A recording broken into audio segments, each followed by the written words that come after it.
Realism is the oldest and most influential theory for understanding world politics and trying to predict events in international relations, but it's quite a pessimistic theory because it focuses on conflicts, competition, and wars.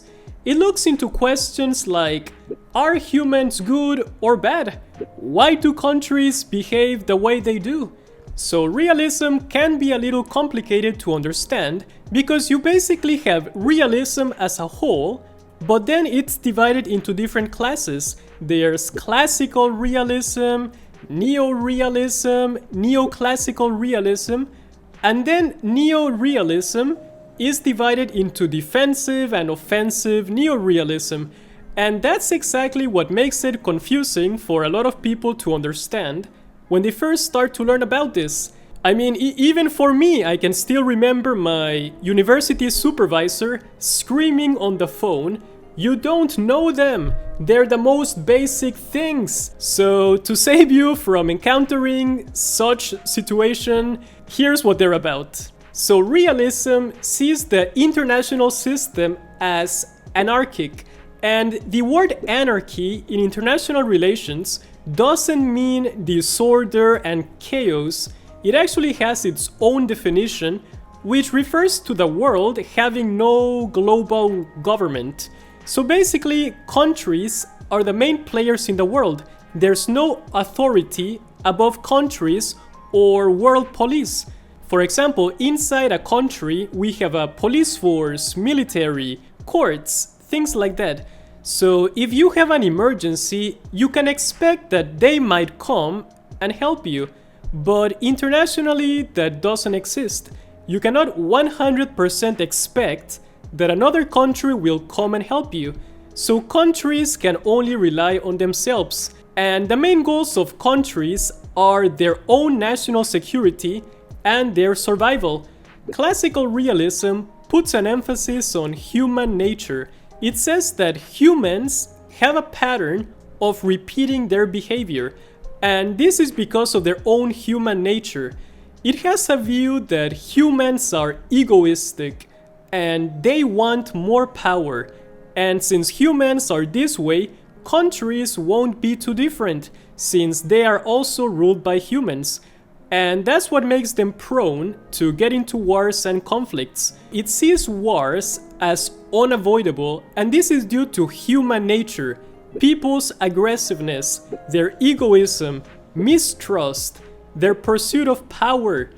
And then we have neorealism, which also has another name that it's called structural realism. So if you ever happen to encounter one or the other, they're basically the same thing. This one focuses on the global system, so it claims that wars are inevitable, but this is because of the system of anarchy, basically having no higher world authority. And if you look at the way countries are structured, they are structured like hierarchies. There's the government, the judiciary, then there are the citizens.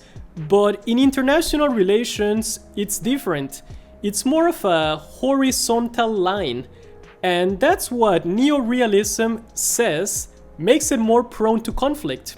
It's that system of anarchy that causes countries to mistrust others and makes cooperation more difficult because there is no other country that you can 100% trust. So countries can only count on themselves. You can make alliances, but can you really trust them? Can you really count on those alliances? Countries can never be certain of the intentions of other countries because intentions are inside people's heads and you can't get inside and see their intentions. Capabilities are different because you can measure and count a country's capabilities, the number of tanks, airplanes, submarines. But intentions are different, they are uncertain, they're inside people's heads. Take the Cold War for example. The whole debate in the US was about figuring out what the Soviet intentions were. What were the Soviet leaders thinking at any point in time? But even if we can figure out what a country's intentions are right now, We cannot tell what they will be in the future.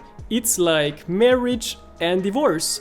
For example, when two people get married, they think that the other person is wonderful and that they're going to have good intentions towards them. Otherwise, they would not get married. But if you look at the US divorce rate, for example, it's quite high, which means that it doesn't work out. The person you're marrying ends up having bad intentions towards you over a period of time. This doesn't mean that it will happen. It just means that you can't be certain that it will not happen. And it's the same in international relations. You cannot be certain that the other country's weapons are for defensive purposes and they will not be used against you. So Neorealism focuses on power and the competition between great powers, because why would we study small power countries when they have very little influence on the outcomes of international relations? Neorealism mentions that the important changes in international relations happen when the distribution of power changes. Some countries become more powerful and others become less powerful. It might not be possible to achieve constant, stable peace in the world, and the only hope we can have is for temporary peace, and this happens whenever there is a balance of power.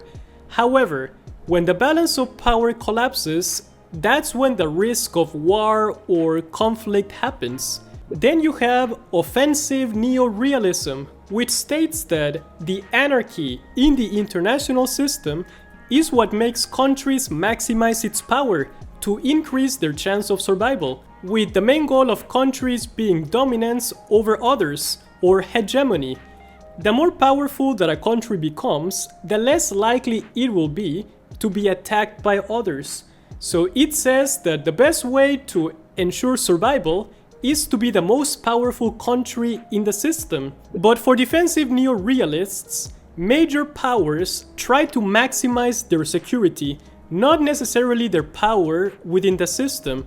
So it sees the balance of power as encouragement for countries to pursue a more moderate policy, because aggression, expansion, competition can be counterproductive, and it's likely to receive a response from another state and then lead deeper into the security dilemma. So offensive neorealism argues in favor of maximizing power and becoming the strongest country in order to survive, while defensive neorealism argues in favor of maintaining the balance of power and increasing their security. Then you have Neoclassical Realism, which is a theory of foreign policy. It tries to explain the foreign policy behavior of a country as being a result of the international structure and domestic influences. So it mentions that the people making the foreign policy are the actual main actors, and that the important factors for the foreign policy choices are the power of a country, the perception of that country of its position in the international system, as well as domestic influences. So this one is different from the other two versions of realism that say that domestic politics don't matter. Neoclassical realism is similar to a combination of the two strains of realism that I just mentioned, combined with domestic factors, and then it tries to explain the foreign policy decisions from that perspective. It assumes that domestic factors like the political system, the decision-making process, countries' values, culture, matter and influence a country's behavior.